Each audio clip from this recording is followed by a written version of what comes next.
엄마, 나 여기 있어. 소 한 마리 값에 팔린 여자의 5년. 당신은 자신의 값을 아십니까? 2024년 겨울, 중국 어느 산골 마을. 한 여성이 소 한 마리 값 5천 위안에 팔렸습니다. 그녀는 5년이 지나서야 깨달았습니다. 자신이 인신매매를 당했다는 것을. 그 단어의 뜻조차 몰랐습니다. 지금 이 순간에도 수만 명의 여성이 같은 값으로 거래되고 있습니다. 이것은 먼 나라 이야기가 아닙니다. 압록강 건너편, 우리와 같은 말을 쓰는 여성들의 이야기입니다. 그녀들에게는 이름이 없었습니다. 다만 물건이라는 등급만 있었을 뿐입니다. 이제 그 이름을 되찾아주려 합니다. 바로 며칠 전, 저는 한 여성을 만났습니다. 그녀의 이름은 순옥, 45세 나이. 우리와 같은 하늘 아래 태어났지만 전혀 다른 세상을 살아온 사람이었습니다. 2시간 남짓한 대화였지만 저는 그 시간 동안 깊이 생각하게 되었습니다. 인간의 존엄성이란 무엇인지, 자유란 무엇인지, 그리고 우리가 당연하게 여기는 이름이란 무엇인지를. 여러분, 혹시 자신의 이름을 잃어본 적이 있으신가요? 아니, 더 정확히 말하자면 자신이 사람이 아닌 물건으로 불려본 적이 있으신가요? 상상조차 하기 힘든 일입니다. 그러나 지금 이 순간에도 우리 사회 어딘가에는 그런 기억을 안고 살아가는 이들이 있습니다. 지금부터 한 여성이 겪은 이야기를 시작합니다. 12월의 거리에서 시작되는 두 개의 세계. 서울시청 앞 광장은 크리스마스를 앞두고 더욱 화려해졌습니다. 높이 솟은 트리는 밤마다 온갖 색깔의 빛을 뿜어내고 그 주변으로 연인들과 가족들이 행복한 표정으로 사진을 찍습니다. 백화점에서는 연말 세일이 한창이고 식당들은 망년의 손님들로 붐빕니다. 하지만 같은 시간, 서울의 한 작은 교회 지하실에서는 전혀 다른 광경이 펼쳐지고 있었습니다. 낡은 난로 하나가 간신히 추위를 맡고 있는 그곳에는 열댓 명의 여성들이 모여 있었습니다. 그들은 40대에서 50대로 보이는 나이였고 모두 같은 북한 억양으로 말하고 있었습니다. 저는 탈북민 지원단체의 소개로 그곳을 방문하게 되었습니다. 처음에는 단순히 취재 목적이었습니다. 30년 작가 생활을 하며 수많은 사람들의 이야기를 들어왔지만 탈북 여성들의 이야기는 제게도 낯선 영역이었습니다. 작가님, 저희 이야기를 써주신다니 감사합니다. 하지만 그날 만난 여성 중 한 명이었던 순옥 씨는 말을 잇지 못했습니다. 그녀의 눈가에는 말로 다 할 수 없는 아픔이 서려 있었습니다. 하지만 뭐가 걱정이세요? 저는 조심스럽게 물었습니다. 저희 이야기가 너무 끔찍해서요. 사람들이 믿어줄까요? 같은 하늘 아래서 이런 일이 일어난다는 걸요? 그 순간 저는 알았습니다. 제가 듣게 될 이야기가 얼마나 무거운 것인지를. 자유라는 단어의 진짜 무게를 이야기할 시간입니다. 우리는 흔히 탈북민들에게 자유를 찾아오셨네요 라고 말합니다. 뉴스에서도 다큐멘터리에서도 그렇게 이야기합니다. 마치 그들이 어두운 터널을 지나 빛나는 세상으로 나온 것처럼요. 하지만 실상은 전혀 달랐습니다. 순옥 씨의 이야기를 들으며 저는 깨달았습니다. 그들이 자유를 얻기까지 치러야 했던 대가는 너무나 컸고 그 과정은 자유라는 단어로는 도저히 설명할 수 없을 만큼 참혹했습니다. 작가님, 저는 자유가 뭔지 몰랐어요.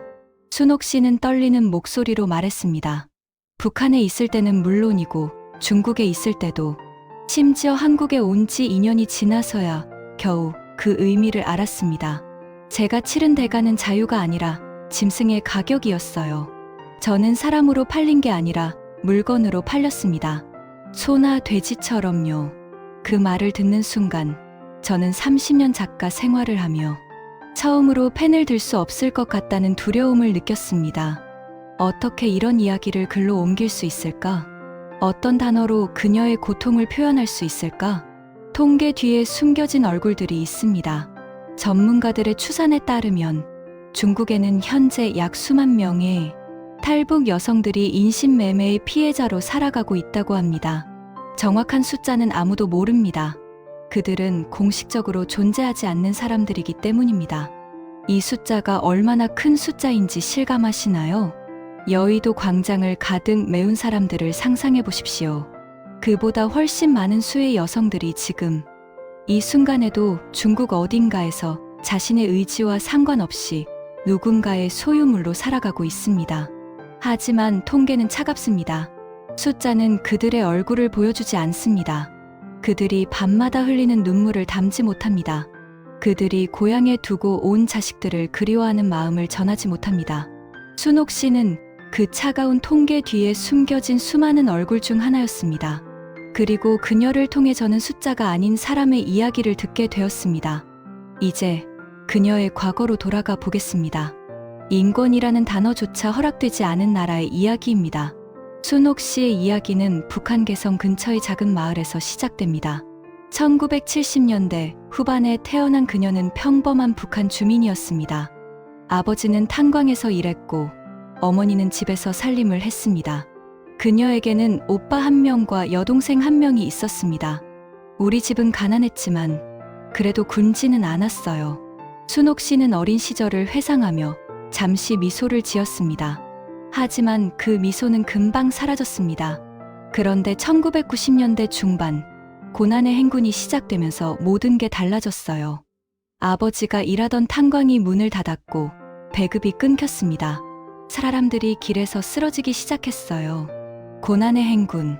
1990년대 중반부터 후반까지 북한을 강타한 대기근을 북한 당국이 부르는 이름입니다. 이 시기에 약 수십만에서 100만 명에 이르는 북한 주민들이 굶어 죽었다고 추정됩니다. 순옥 씨의 가족도 예외는 아니었습니다. 배급이 끊기자 그들은 하루하루 풀뿌리와 나무 껍질로 연명했습니다. 순옥 씨는 20살이 되던 해 같은 마을의 한 남성과 결혼했습니다. 사랑해서 결혼한 건 아니었어요. 그냥 함께 살면 조금이라도 더 버틸 수 있을 것 같았거든요. 어머니가 된다는 것의 의미를 그녀는 고통으로 배웠습니다. 결혼 2년 차에 순옥 씨는 딸을 낳았습니다. 그리고 그로부터 3년 뒤 아들을 낳았습니다. 아이들을 낳고 키우는 것은 기쁨이었지만 동시에 끔찍한 고통이기도 했습니다. 작가님, 자식을 굶기는 것만큼 고통스러운 일이 또 있을까요? 순옥 씨는 눈물을 흘리며 물었습니다. 아이들이 엄마 배고파라고 할 때마다 저는 죽고 싶었어요. 줄 게 없었거든요. 풀죽이라도 끓여주고 싶은데 풀조차 구하기 힘들었어요. 2000년대 초반 북한 경제는 조금씩 변화하기 시작했습니다. 공식 배급 체계가 무너지면서 대신 장마당이 생겨났습니다. 사람들은 살기 위해 무엇이든 팔고 사기 시작했습니다. 순옥 씨도 장마당에 나가기 시작했습니다. 그녀가 파는 것은 주로 산에서 캐온 나물이었습니다. 봄에는 고사리와 도라지를, 가을에는 버섯을 팔았습니다. 겨울에는 중국에서 밀수로 들어온 옷가지를 팔기도 했습니다. 그때가 그나마 좀 나았어요.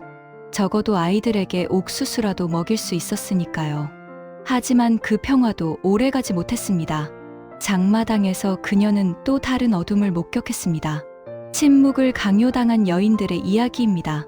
장마당에서 장사를 하면서 순옥 씨는 북한 사회의 또 다른 어두운 면을 목격하게 됩니다.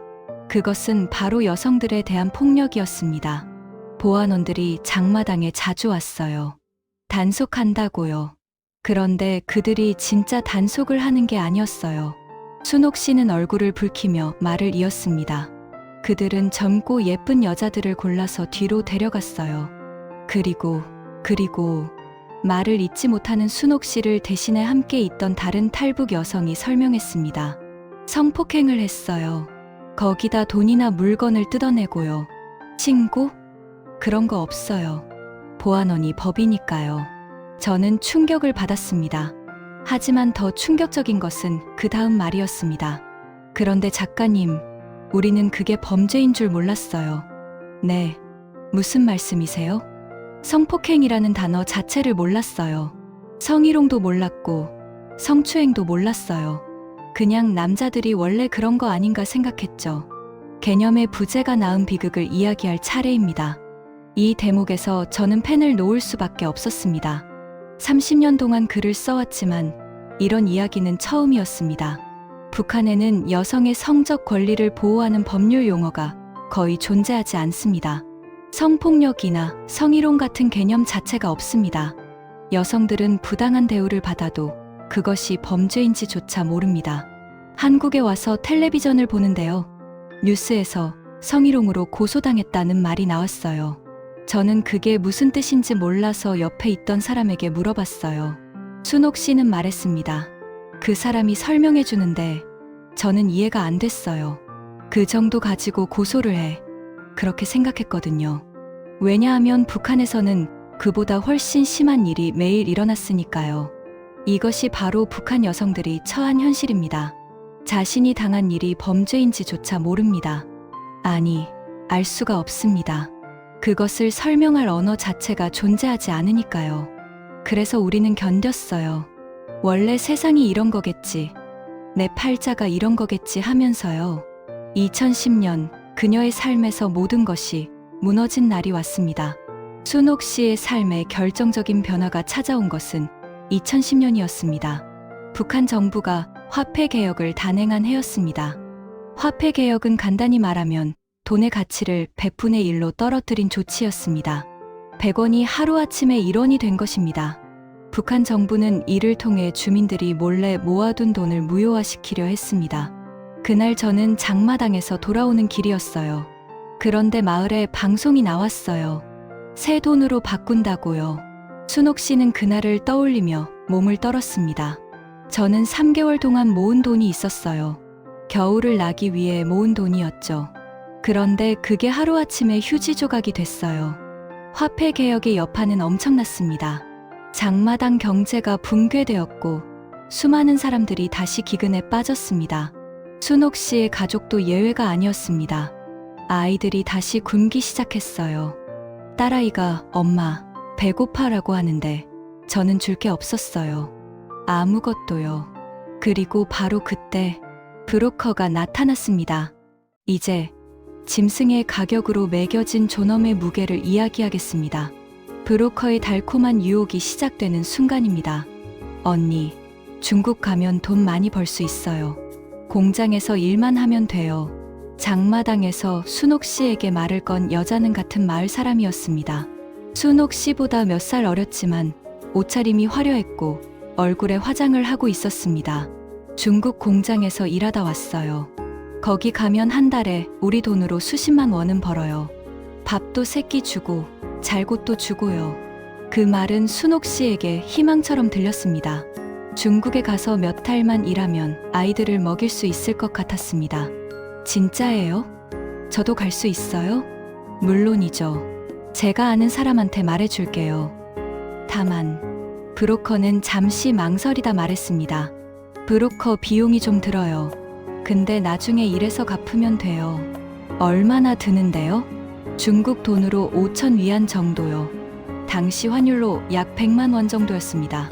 순옥 씨에게는 상상할 수 없는 큰 돈이었지만 중국에서 일해서 갚을 수 있다면 할만하다고 생각했습니다. 좋아요. 해볼게요. 그렇게 순옥 씨는 브로커의 제안을 받아들였습니다. 그녀는 그것이 자신의 인생에서 가장 큰 실수가 될 줄은 꿈에도 몰랐습니다. 압록강을 건너는 밤의 이야기입니다.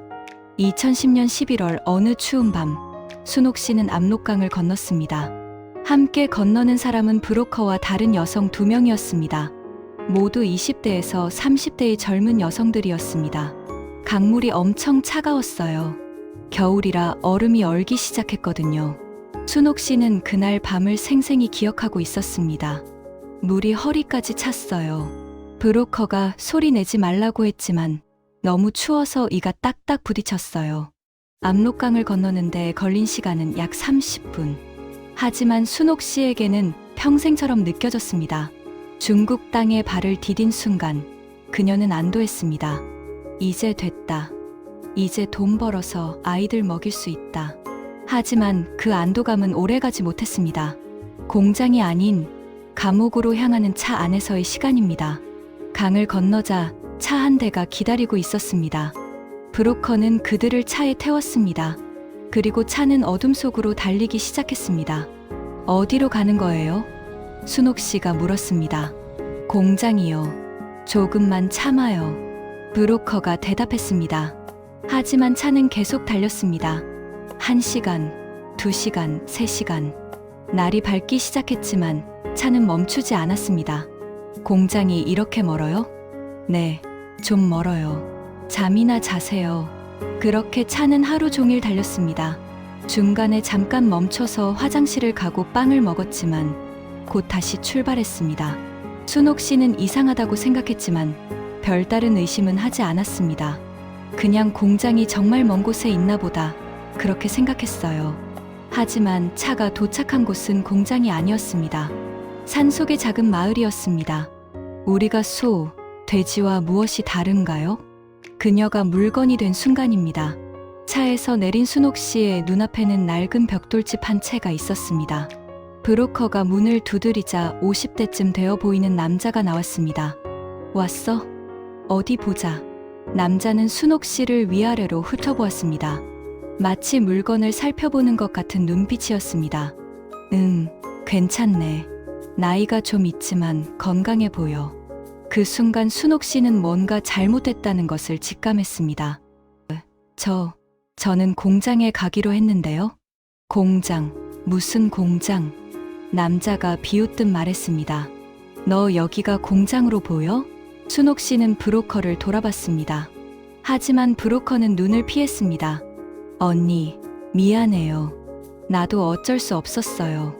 그제야 순옥 씨는 자신이 속았다는 것을 깨달았습니다. 하지만 이미 늦었습니다. 무지가 낳은 노예의 계약의 순간을 지나갑니다.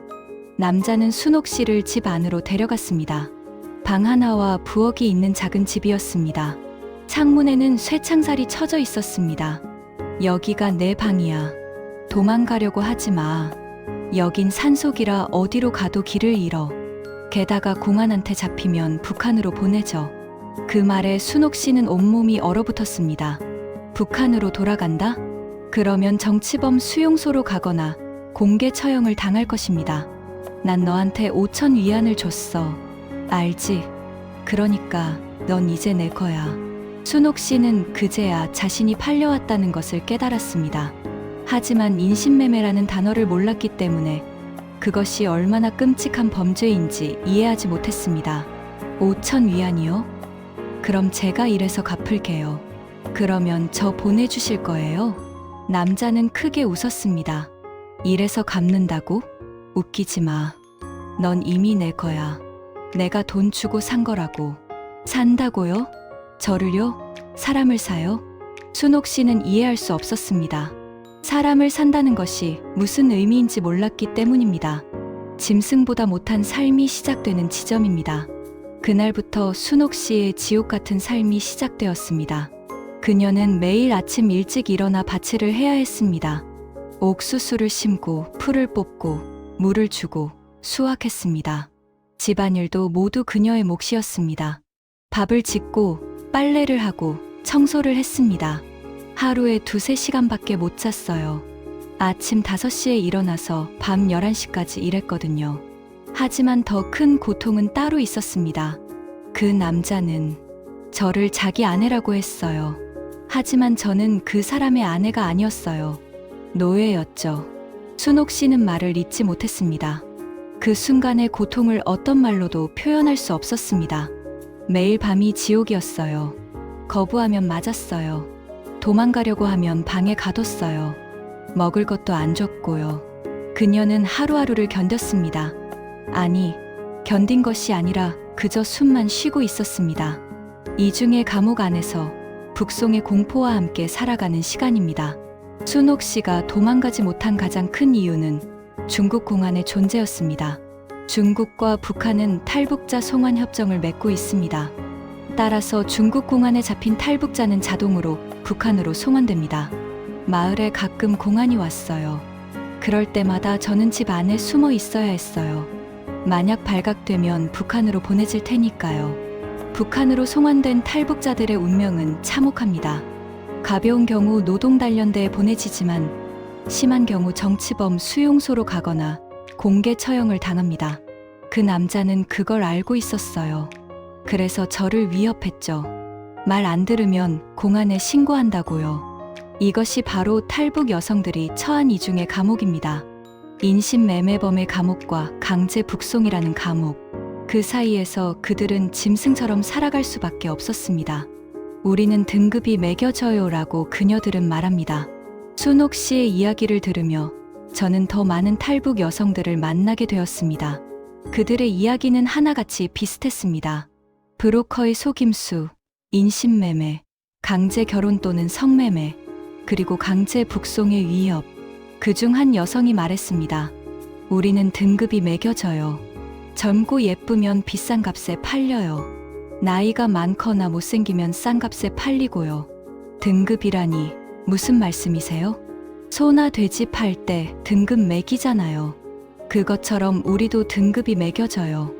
20대 초반 처녀는 제일 비싸요. 중국 돈으로만 위안 이상 받아요. 30대는 5천 위안 정도, 40대는 3천 위안 정도요. 저는 그 말을 듣고 경악했습니다. 사람을 가축처럼 등급을 매긴다니 21세기에 이런 일이 가능한가? 저는 30대 중반이었으니까 중간 가격이었어요. 또 다른 여성이 말했습니다. 브로커가 제 나이를 속여서 20대라고 했대요. 그래야 비싸게 팔리니까요. 이들에게 이름은 없었습니다. 다만 나이와 외모로 매겨지는 값만 있었을 뿐입니다.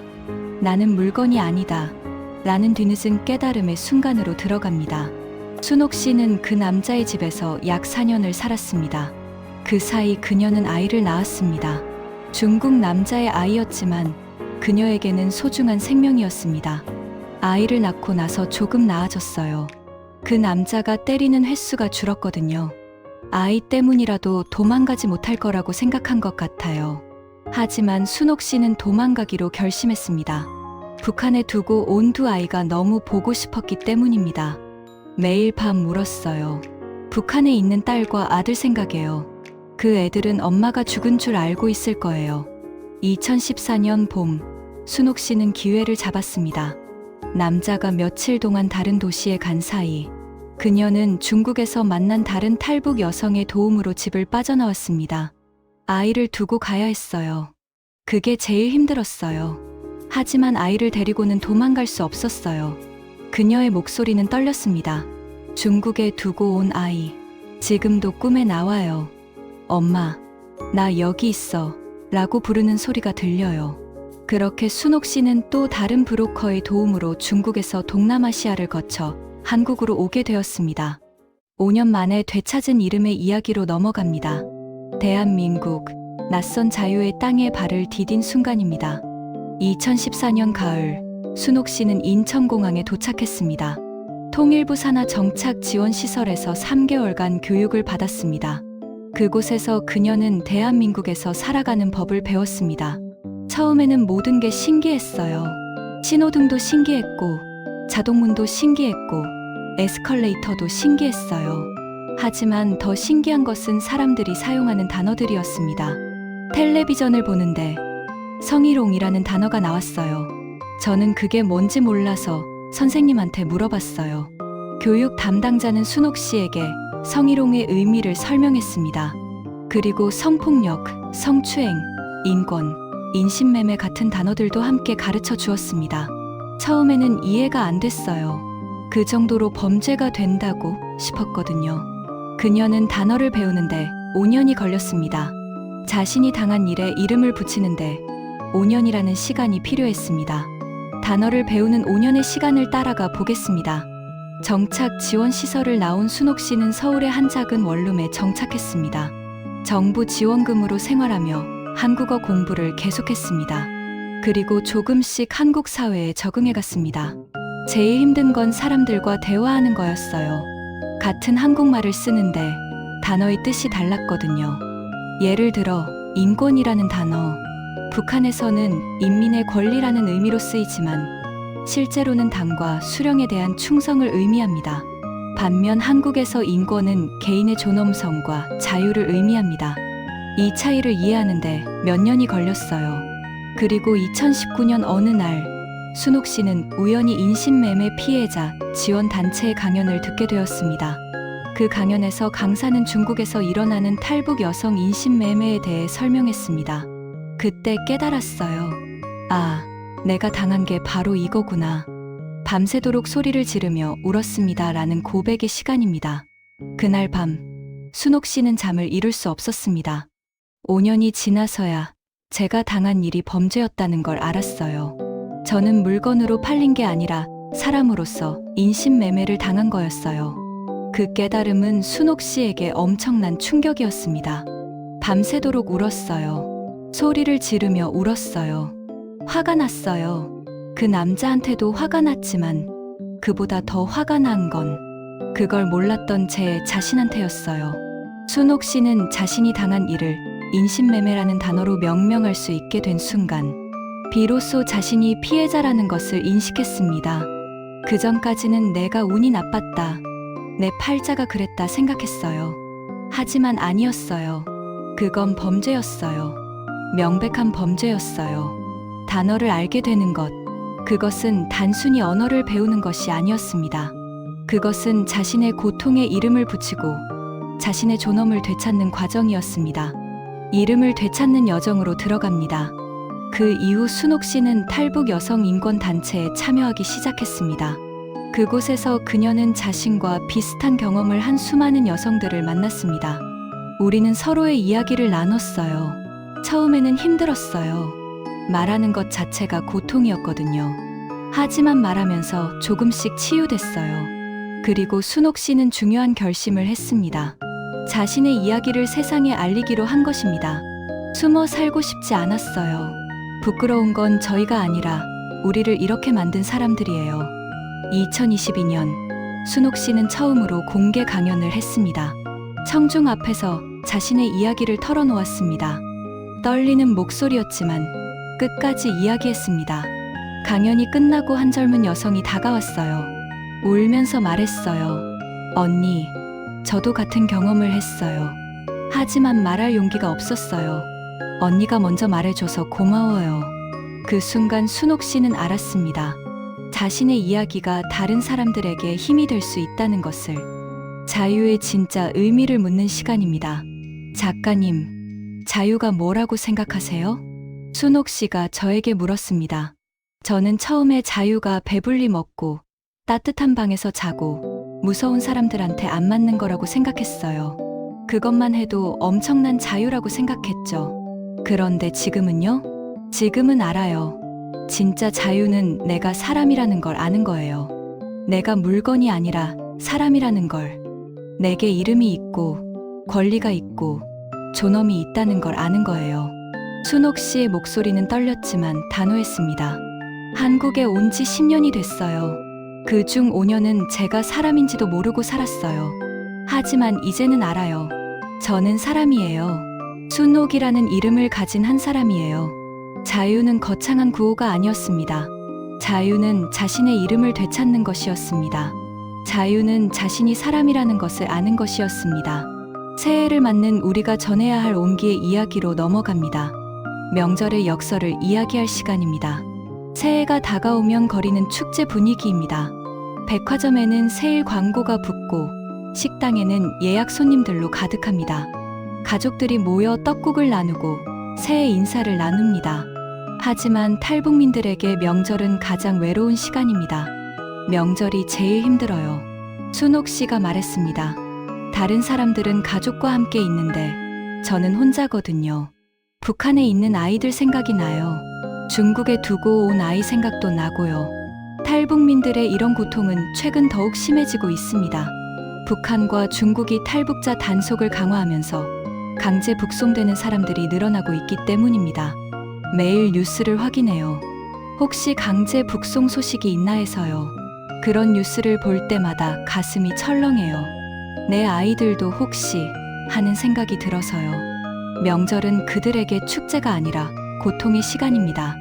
고향을 떠올리고 가족을 그리워하고 돌아갈 수 없는 현실을 절감하는 시간입니다. 외로운 탈북민들에게 건네는 떡국 한 그릇의 마음을 나눕니다. 여러분, 우리가 새해에 먹는 떡국 한 그릇이 탈북민들에게는 어떤 의미일까요? 한국에 처음 왔을 때 한 교회에서 설날에 떡국을 나눠줬어요. 순옥 씨가 회상했습니다. 저는 떡국을 받아들고 울었어요. 따뜻한 떡국 한 그릇이 이렇게 고마울 수가 없었어요. 하지만 더 고마웠던 것은 따뜻한 말 한마디였다고 합니다. 떡국을 주시면서 한 할머니가 말씀하셨어요. 고생 많았어. 이제 여기가 내 집이야. 그 말에 저는 펑펑 울었어요. 탈북민들에게 필요한 것은 물질적 도움만이 아닙니다. 그들이 진정으로 원하는 것은 사람으로 인정받는 것입니다. 저희를 동정하지 말아주세요. 저희를 불쌍하게 보지 말아주세요. 그냥 같은 사람으로 봐주세요. 그게 제일 큰 도움이에요. 떡국 한 그릇. 그것은 단순한 음식이 아니었습니다. 그것은 당신은 혼자가 아니다라는 메시지였습니다. 4070세대가 전해야 할 따뜻한 시선의 시간입니다. 형, 그리고 이 글을 읽는 4070시니어 세대 여러분. 우리 세대는 전쟁의 폐허에서 이 나라를 일으켜 세운 세대입니다. 보릿고개를 경험했고 굶주림이 무엇인지 압니다. 그렇기에 우리는 탈북민들의 고통을 누구보다 잘 이해할 수 있습니다. 한 번은 시장에서 한 할아버지를 만났어요. 순옥 씨가 말했습니다. 제 억양을 듣고 북한에서 왔다는 걸 아신 것 같았어요. 그분이 사과 한 봉지를 사주시면서 말씀하셨어요. 우리도 옛날에 굶어봤다. 그때 힘들었지. 고생 많았다. 그 말에 눈물이 났어요. 우리 세대는 탈북민들에게 가장 큰 위로를 줄 수 있는 세대입니다. 왜냐하면 우리도 비슷한 고통을 경험했기 때문입니다. 우리는 압니다. 배고픔이 어떤 것인지, 가족과 헤어지는 것이 어떤 것인지, 다시 시작한다는 것이 얼마나 힘든 일인지. 그렇기에 우리의 한마디는 그들에게 큰 위로가 됩니다. 관심의 시작을 이야기할 차례입니다. 그들의 고통은 그들의 잘못이 아닙니다. 많은 사람들이 탈북민들을 바라보는 시선에는 편견이 섞여 있습니다.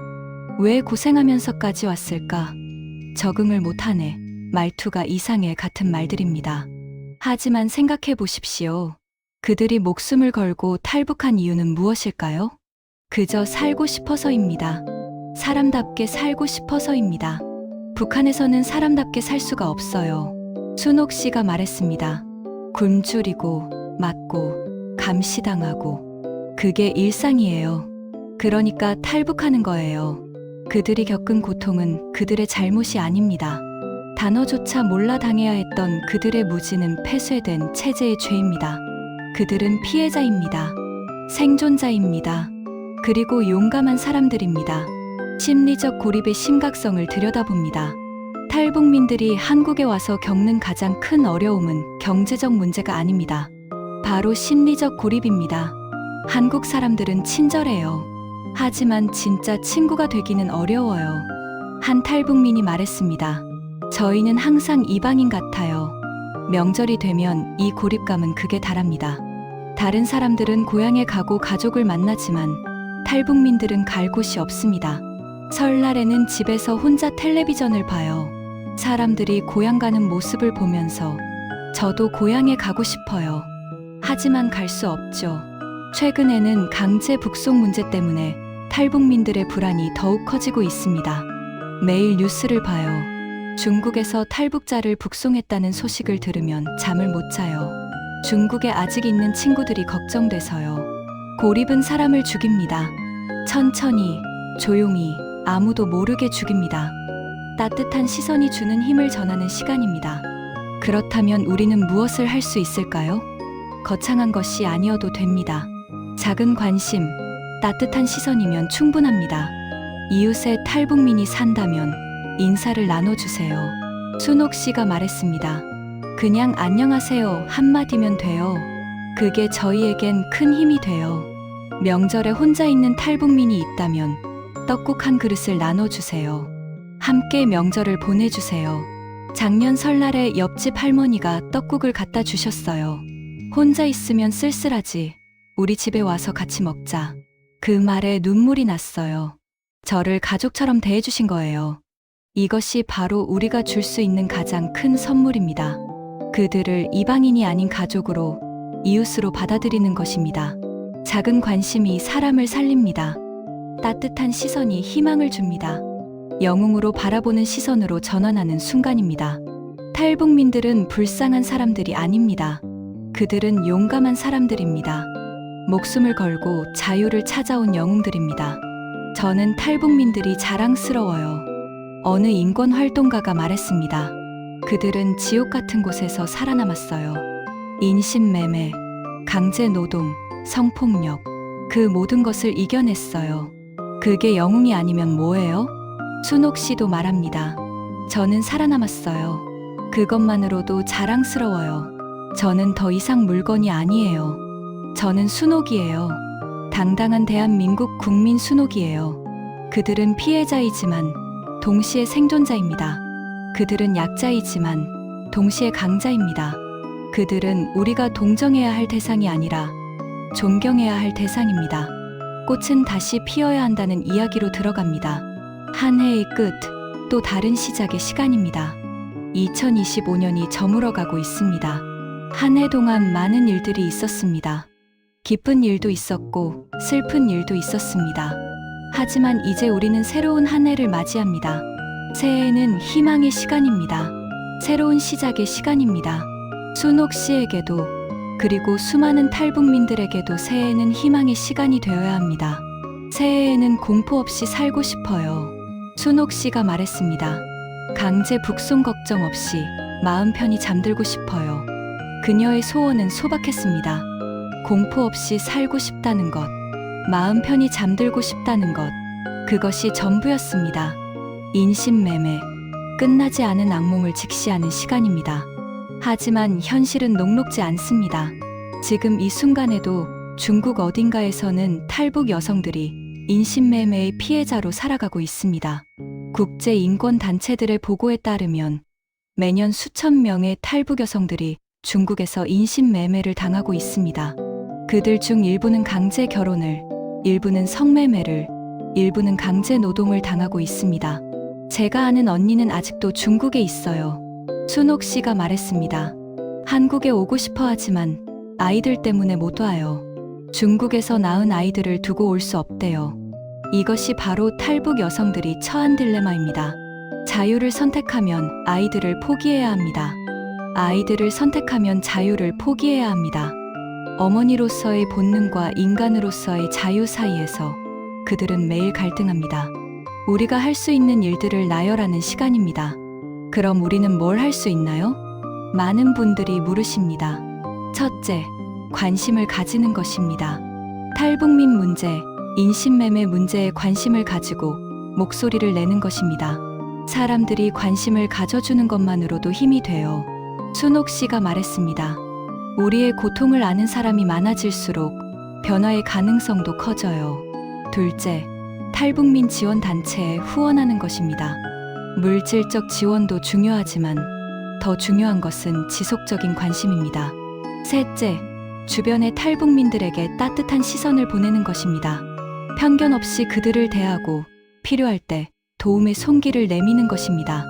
우리의 작은 관심이 그들에게는 큰 힘이 됩니다. 우리의 따뜻한 시선이 그들에게는 희망이 됩니다. 압록강의 눈물에서 자유의 웃음꽃으로 전환하는 순간입니다. 순옥 씨는 지금 서울의 한 식당에서 일하고 있습니다. 아침 일찍 출근해서 저녁 늦게 퇴근합니다. 힘들지만 보람차다고 합니다.